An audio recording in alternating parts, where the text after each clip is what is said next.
warahmatullahi wabarakatuh, dan salam sejahtera untuk kita semua. Pertama-tama, marilah kita panjatkan puji dan syukur kehadirat Tuhan sehingga kita masih ditemukan di tempat ini dengan terbaik.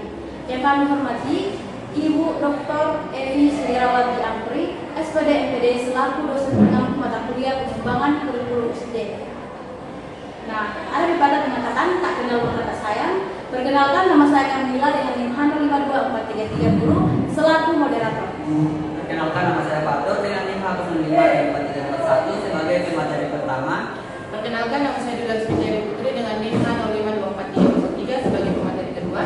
Perkenalkan, nama saya Nanda dengan NIM 5524322 sebagai pemateri ketiga. Saya Prita Sridelia dengan NIM 5524314 sebagai pemateri terakhir. Nah, untuk mempersingkat waktu, langsung saja saya persilahkan pemateri pertama untuk menyampaikan materinya. Baik, di sini saya akan membacakan laporan mengenai refleksi implementasi kurikulum merdeka di SDN 016 Tanjung. Nah, yang pertama itu pemahaman guru terhadap kurikulum merdeka. Tapi sebelumnya kita perlu tahu pengertian kurikulum. Nah, secara etimologi kurikulum berasal dari bahasa Latin yaitu curriculum yang artinya siklus balap atau aramikos. Nah, selanjutnya kurikulum merdeka. Kurikulum merdeka adalah kurikulum yang memungkinkan peserta didik untuk mampu mendalami suatu konsep dan keterampilan yang memadai dengan pembelajaran intrakurikuler yang beragam. Nah, di sini di kurikulum ini fleksibilitas guru lebih diutamakan untuk memilih dari berbagai alat pendidikan yang adaptif dengan model pengajarannya yang berdasarkan kebutuhan dan minat belajar siswa. Nah, dari hasil observasi kami di SDN 016 Tanjung, tepatnya pada guru kelas 5 dan kelas 6 tentang bagaimana pemahaman mereka terhadap kurikulum merdeka ini. Jadi di SD 016 Tanjung, gurunya memahami bahwa kurikulum merdeka sebagai kurikulum yang baru yang tidak beda jauh dari kurikulum sebelumnya, yaitu kurikulum K13, yang dimana kurikulumnya bersifat tematik, sedangkan kurikulum merdeka mata pelajarannya terpisah kecuali IPA dan IPS yang digabungkan menjadi mata pelajaran IPAS. Nah, sedangkan dari guru kelas 6 SD, guru kelas 6 SD masih mencerna dan berusaha beradaptasi dengan kurikulum merdeka dikarenakan di sekolahnya itu kurikulum merdeka ini penerapannya masih bertahap. Baik, di sini saya akan menjelaskan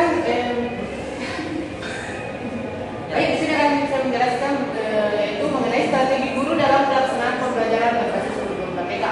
Nah, kita ketahui bahwa strategi pembelajaran adalah pola umum tindakan yang dilakukan oleh guru dan peserta didik selama proses pembelajaran. Nah, dari hasil observasi yang kami lakukan, yaitu di SDN 016 Tanjung, tepatnya di fase C, yaitu kelas 5 dan kelas 6, di sana di kelas 5 sudah menerapkan strategi pembelajaran. Di kelasnya, meskipun gurunya tidak selalu menggunakan berbagai strategi pembelajaran yang beragam. Nah, strategi yang biasa digunakan itu biasanya berbasis proyek atau PJBL.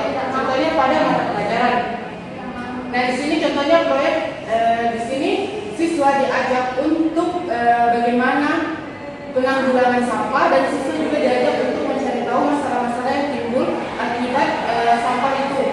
Nah, di sini juga pada kelas 6 dia sudah menggunakan berbagai strategi pembelajaran yang bervariasi. Strategi yang digunakan oleh guru kelas 6 biasanya itu selalu menggunakan pembelajaran berbasis praktek, diskusi kelompok, dan pembelajaran berbasis masalah. Dan strategi lainnya yang dapat membuat siswa lebih aktif dalam pembelajaran yang ada. Sekian itu saja saya. Di sini saya akan menjelaskan tentang tantangan yang dihadapi guru dalam implementasi kurikulum merdeka di SD Negeri 016 Tanjung. Belajar di Indonesia menghadapi tantangan besar, terutama ketika dihadapkan pada ketimpangan yang ada di berbagai aspek pendidikan. Ketimpangan ini mencakup perbedaan dalam kualitas pendidikan, kekurangan sumber daya pendidikan dalam memahami merdeka belajar, terhambatnya infrastruktur dan kesenjangan teknologi, dan budaya pendidikan yang belum sepenuhnya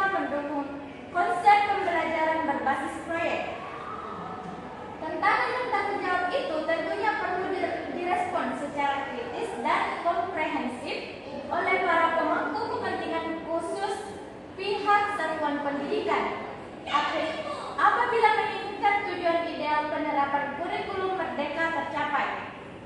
Nah, dari hasil observasi yang kami lakukan di SDN 16 Tanduk, khususnya untuk fase C, di mana kami mewawancarai guru kelas 5 dan 6. Nah, guru kelas 5 menghadapi tantangan yaitu fasilitas yang kurang memadai dikarenakan kurangnya dana dari guru untuk membiayai kegiatan pembelajaran yang membutuhkan dana lebih, apalagi pembelajaran yang berbasis proyek. Sedangkan dari guru kelas 6, tantangannya adalah kesiapan kita menjadi guru sekaligus sahabat bagi siswa yang dapat membuat pembelajaran lebih menyenangkan dan kontekstual, dan fasilitas yang kurang memadai serta kurangnya pemahaman tentang kurikulum merdeka dikarenakan tidak ada sosialisasi maupun pelatihan mengenai kurikulum merdeka.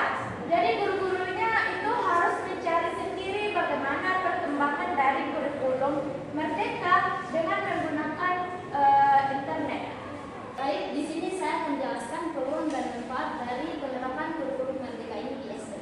Nah, dari hasil observasi yang kami lakukan di Sekolah Dasar Negeri 16 Tanduk, tepatnya kami mewawancarai guru-guru di fase C, yaitu guru kelas 5 dan kelas 6, kami menemukan bahwa terdapat banyak peluang dan manfaat dari penerapan kurikulum merdeka ini.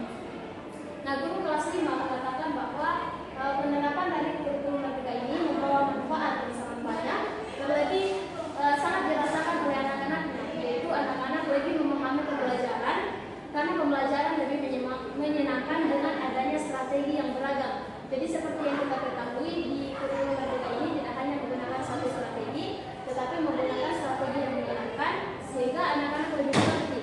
Kemudian mata pelajaran yang ada di kurikulum merdeka ini berbeda dengan di kurikulum 13, di mana kurikulum 2013 itu mata pembelajarannya itu terbagi terpadu, artinya dalam satu buku kita memberikan mata pembelajarannya, di mana pada kurikulum 2013 dalam satu buku itu terdiri dari berbagai mata pembelajaran, sehingga guru kadang sulit menjelaskan dan membedakan pembelajaran pada mata pelajaran tersebut.